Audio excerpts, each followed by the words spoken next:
que moi, bien évidemment, il y a le 40e anniversaire de la Charte de droit qui me préoccupe beaucoup, mais ma conférence ou ma communication se situe également dans le 15e anniversaire du rapport Larose, donc le rapport de la Commission des États généraux sur la situation et l'avenir de la langue française, qui date de 2001. Dans ce rapport-là, il y avait une recommandation, il y avait plusieurs recommandations, dont celle de hausser ou de donner un caractère quasi-constitutionnel aux principes fondateurs de la Charte de la langue française, parce qu'il y aurait opposition entre la loi 101 et la Charte québécoise. Est-ce que c'est aussi simple que ça? Peut-être pas. Je vous invite à une réflexion. Une journée d'études, je n'ai pas des réponses à toutes les questions, évidemment. Je suis ici pour que vous me donniez des réponses. Peut-être que vous en avez des meilleures que moi. Donc, ça y est. Donc, voilà. Est-ce que ça marche-tu avec? Non, mais faites-moi signe, en fait, je vais changer. Il va obéir. Allons-y. Donc, le signe, ça va être comme ça? Ouais, okay. Donc, voilà, premier point. À la Nézet-Séguin. Donc, le premier point, dans une journée d'études sur la Charte québécoise, mon premier point est sur l'intention des concepteurs de la Charte de la langue française. Donc, quelle était l'intention? Rapidement, c'était de compléter la Charte québécoise. Donc, partout dans les débats parlementaires, dans le livre blanc, le ministre répond constamment que le but, c'est de compléter la Charte québécoise. La loi 101 va créer de nouveaux droits linguistiques fondamentaux qui vont venir compléter les droits fondamentaux de la Charte des droits. Et là, on se pose la question, mais pourquoi n'y a-t-il pas eu à la base supralégislativité de la loi 101? Eh bien, on y a songé. On a reculé, on a avancé, on a reculé pour finalement dire, bien, il n'y a pas d'opposition de toute façon. On se souvient qu'à l'époque, en 1977, seuls les articles 9 à 38 de la Charte québécoise avaient le caractère quasi-constitutionnel. Et là, on jugeait que dans les articles 9 à 38, il n'y en avait aucun qui rentrait en opposition ou en contradiction avec les dispositions de la loi 101. Et les professeurs Henri Brun et Guy Tremblay ont d'ailleurs publié un article dans les Cahiers de droit en 1979 démontrant, selon eux, qu'il n'y a pas d'opposition, pas d'incompatibilité, ne porte pas atteinte à ses droits pour reprendre leur terminologie. Donc, deuxième point. Mais en 1982, on pourrait parler d'une espèce de création d'une opposition entre les deux chambres. Du moins, c'est une position que plusieurs auteurs soutiennent, et on pourrait avoir le réflexe de croire que c'est naturel qu'il y ait opposition entre les deux. En 1982, la supralégislativité de la Charte québécoise est étendue aux articles 1 à 38.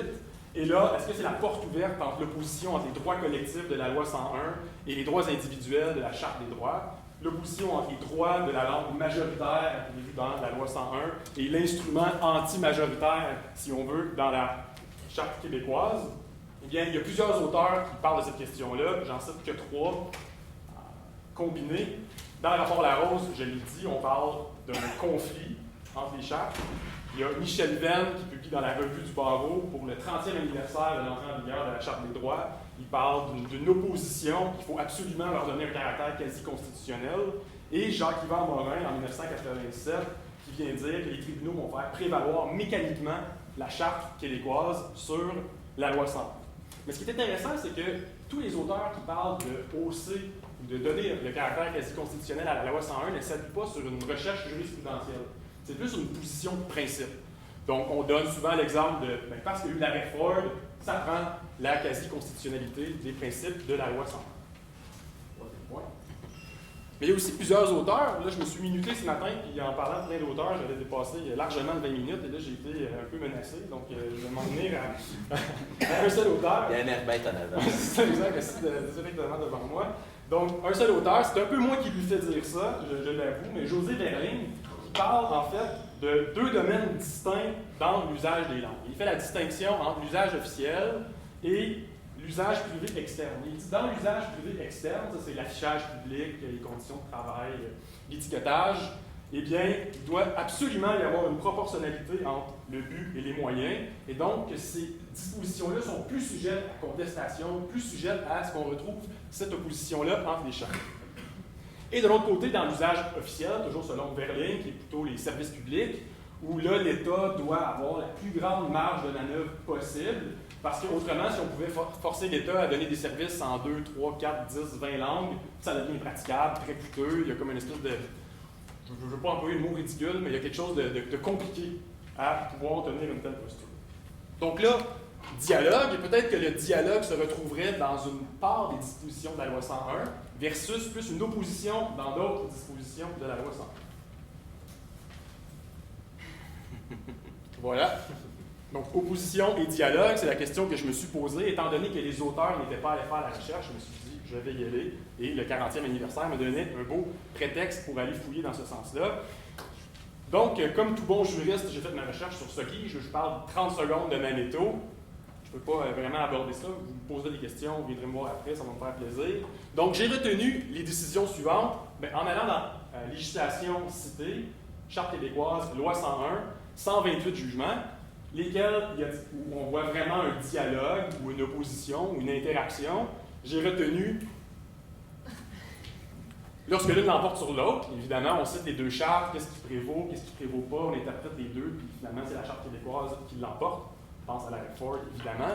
Et d'autre part, lorsque l'une est lue par rapport à l'autre. Donc là, je n'ai pas retenu si les deux chartes sont citées, puis qu'il n'y a pas d'interaction entre les deux. Donc, l'une n'aide pas à lire l'autre, à comprendre l'autre, et vice-versa, je ne les retiens pas. Donc, pour les caler en droit linguistique, je n'ai pas retenu, par exemple, l'arrêt Gosselin, bien que Michel Venn, lui, l'avait retenu.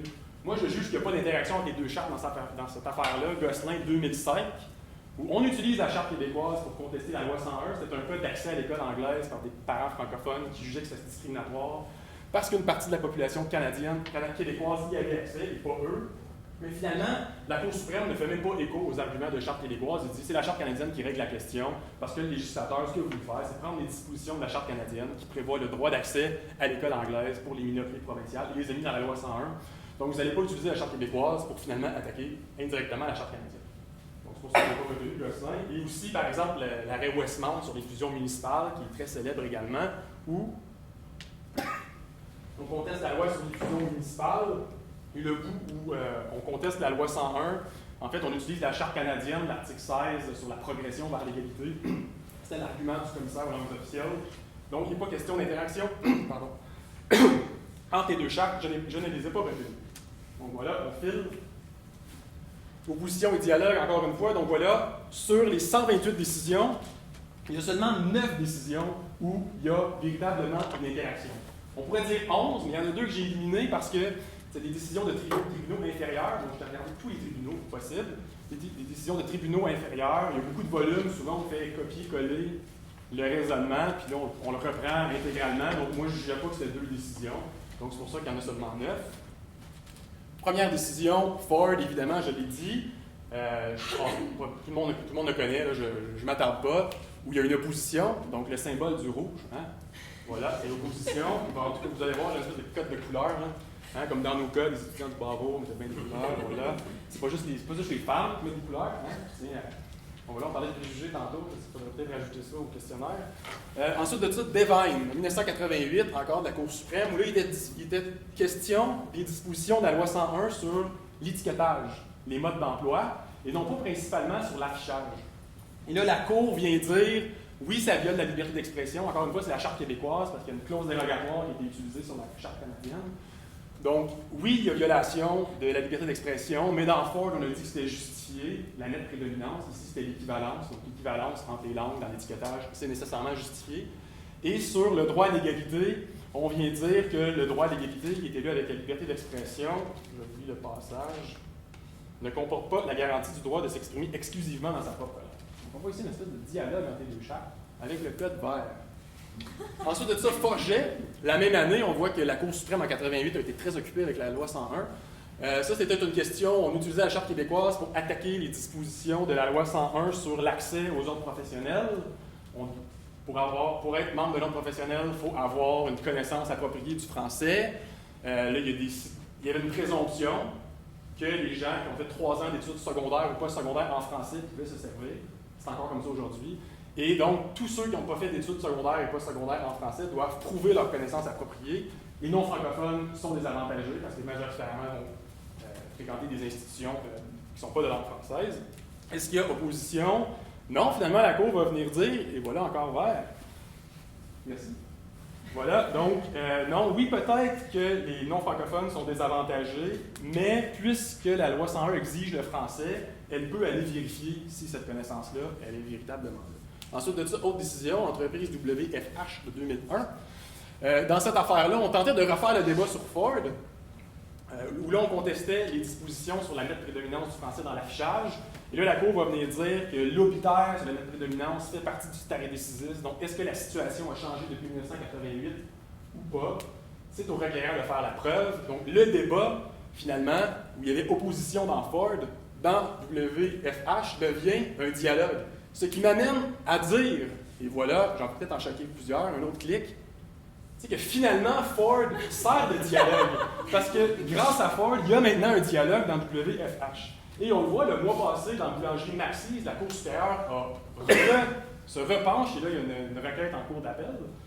Donc, la Cour supérieure vient de se repencher sur l'affichage commercial et vient de dire la même chose que dans WFH, en s'appuyant sur Ford. Tu as vu de faire la preuve que ça a changé. Dialogue entre les chartes, la situation n'a pas changé, voilà. On poursuit rapidement. Ville de la Chine. Exigence du français à l'embauche, en fait, c'est la Ville de la Chine qui refuse une promotion à un employé anglophone parce qu'elle n'a pas la connaissance appropriée du français. Et là, il y a contestation et la Ville de la Chine vient dire « Moi, je n'ai pas besoin de prouver que vraiment la connaissance du français était nécessaire. » Pourquoi? Parce que la loi 101 dit que pour avoir une promotion dans la fonction publique, il faut avoir cette connaissance du français-là. Et la Cour d'appel va complètement rejeter l'argument. En fait, elle ne traite même pas. Elle va juste dire non, là, il y a une charte qui prime sur l'autre, c'est la charte québécoise, donc achetez-les pas avec l'argument de la loi 101. Donc, opposition. Ensuite de ça, C3S Quaticook, donc vous voyez, là, on descend un peu dans la hiérarchie du tribunal d'arbitrage sur l'exigence de l'anglais à l'embauche. C'est très intéressant comme décision, finalement. C'est que, est-ce que l'anglais est justifié à l'embauche? Le tribunal va venir dire, si ça a rapport avec les aptitudes du travail, je vais prendre, fondé sur les aptitudes et les qualités requises, il n'y a pas de discrimination. Mais la loi 101, il y a comme un fardeau supplémentaire, parce que ça empêche d'exiger le français, sauf si c'est nécessaire. Donc là, il y a un fardeau supplémentaire. Mais le tribunal, finalement, vient dire, mais la Charte québécoise prime, donc laissons faire le fardeau supplémentaire. Donc, opposition. Ensuite de ça, Centre jeunesse Abitibi-Témiscamingue, où ça, c'est une décision bizarre, mais je l'ai mis pareil parce que c'est pas à moi de juger. Vous jugerez. Mais c'est pas, la décision n'est pas bizarre, c'est le raisonnement, c'est que finalement, 5 minutes, finalement, on vient dire, est-ce que c'est encore sur la connaissance à l'embauche, la connaissance du français? L'employeur venait dire, ben moi, si je ne peux pas embaucher quelqu'un qui connaît l'anglais, j'ai comme une contrainte excessive parce qu'il va falloir que j'embauche un interprète, j'embauche un traducteur, etc. Et là, on vient utiliser les dispositions de la Charte québécoise sur le droit à l'interprète pour venir dire, non, ça ne peut pas être une contrainte excessive parce que le droit à l'interprète est prévu dans la Charte québécoise, mais là, on ne se retrouve pas dans un tribunal. En tout cas, finalement, on vient faire une espèce de jeu d'équilibre entre la loi 101, le droit de travailler en français, et le droit à l'interprète. Donc voilà le dialogue, mais c'est comme bizarre. Puis finalement, le tribunal conclut que l'anglais est justifié à l'embauche. Donc j'ai comme créé une couleur, jaune banane, qui vient dire, c'est ça qui est ça. Ensuite de ça, la décision Rolls-Royce Canada, une décision hyper intéressante, où il y a un employeur qui est dans une procédure de francisation, avec le Fisc québécois de la langue française, décide, moi, je vais donner accès uniquement au logiciel français à mes employés. Les employés qui ne sont pas contents veulent avoir le logiciel en anglais. Ils contestent parce qu'ils jugent que c'est des conditions de travail discriminatoires. Et là, il va véritablement avoir un jeu de dialogue. C'est-à-dire que, est-ce que les conditions de travail sont discriminatoires ou si ça rentre dans l'article 20 de la Charte québécoise qui permet de justifier, tu sais, quand c'est, je trouve le terme exact, là, mais vous comprenez, là, c'est lié avec les aptitudes et les qualités requises. Et finalement, on va lire les deux ensemble. Donc, aptitudes et qualités requises, mais ça doit nécessairement comprendre la procédure de francisation de la loi 101 parce que les chartes doivent être lues ensemble. Donc, l'employeur, en fait, ne discrimine pas parce qu'il fait, c'est qu'il écoute la loi 101 qui vient finalement aider à l'interprétation de la Charte québécoise. Donc, dialogue. Encore du vert. Et dernière décision, CLSC Vallée des Forts. Ça, c'est une autre affaire intéressante aussi. Où finalement, une affaire très, très intéressante même. Où finalement, on interprète, c'est encore un cas de discrimination à l'embauche. L'article 46 de la loi 101, on peut exiger une autre langue que le français, juste si c'est nécessaire. Le tribunal dit qu'il y a deux étapes. Premièrement, tu dois prouver que c'est nécessaire. Et deuxièmement, démontrer qu'il n'y avait pas d'autre moyen raisonnable que d'exiger l'anglais pour arriver à ton but. Ensuite, ça interprète la Charte québécoise. Donc, les articles 10 et 16 disent l'exigence, première étape, en vertu de la Charte québécoise, donc, Charte canadienne, loi 101 d'un côté, sur le son, on s'en va la Charte québécoise. L'exigence doit être adoptée ou déterminée, première étape, dans un but rationnel et légitime, lié à l'accomplissement de la tâche du titulaire. Donc, on voit ces éléments de nécessité qu'on va chercher avec la Charte québécoise. Et ensuite, aussi, dans un deuxième temps, on parle d'une deuxième étape sur la raisonnabilité, où là, on fait écho à la deuxième étape de la loi 101. Et la Cour ou le tribunal de conclure, cette interprétation n'est pas étonnante, puisque l'article 46, par sa structure, ressemble étrangement aux dispositions de même nature contenues dans la Charte québécoise. Il y a une autre décision aussi d'un tribunal d'arbitrage semblable, où finalement, ce qu'on vient de dire, c'est qu'on n'a pas besoin de la loi 101. On peut arriver aux mêmes fins de juger si le français, l'anglais, l'espagnol, l'arabe, toutes les langues sont nécessaires à l'embauche, juste avec la Charte québécoise. Pas besoin de fardeau supplémentaire de la loi 101, c'est comme si elle ne sert plus à rien. Donc, vous voyez cette espèce de dialogue, mais finalement qui se fait de façon à banaliser la loi 101. Donc, qu'est-ce qu'on retient de ça? Là, je pense que... Ah non, retenez le clic. Retenez le clic. Ah, c'est le... Ça tombe bien. C'est le 2 minutes, c'est le Q de la soirée. Non. Bon, est-ce qu'il y a opposition au dialogue? Eh bien, il y a opposition et dialogue, comme on peut le voir. Là, j'ai fait écho, là, vous voyez, là, je vais comme pédaler un peu dans ma conclusion parce que j'ai vraiment pas trouvé ce que je pensais que j'allais trouver. Donc, c'est pour ça que je vais vous présenter, comme ça, vous pourrez m'aider. Si on reprend les distinctions de Verling, l'usage officiel, l'usage privé, si on veut. Oh, c'est vrai, John Banane. Voilà. Les A, c'est là où, au cœur du litige, se trouvait un organisme de l'administration publique. Donc, une municipalité, un C3S, etc. Quatre décisions où il y a un organisme public, donc l'usage officiel, les services publics. Et c'est les trois cas, et c'est les cas où il y a opposition, ou là où il y a... Donc, vous voyez, c'est le contraire, en fait, qu'on a trouvé. C'est que dans l'usage privé, il semble y avoir un dialogue davantage affirmé. En fait, c'est ce que la recherche démontre. Et de l'autre côté, dans l'usage officiel, c'est comme le contraire. C'est là où il y a opposition, c'est là où le dialogue se fait finalement en faveur de la Charte québécoise, de façon à pousser un peu vers la sortie de la loi 101. Donc là, j'ai tenté d'expliquer ça, parce que ça allait à l'encontre de ce que je pensais que j'allais trouver. Est-ce que c'est pas, et là, c'est les tribunaux, en fait, qui me donnent un peu les réponses, là.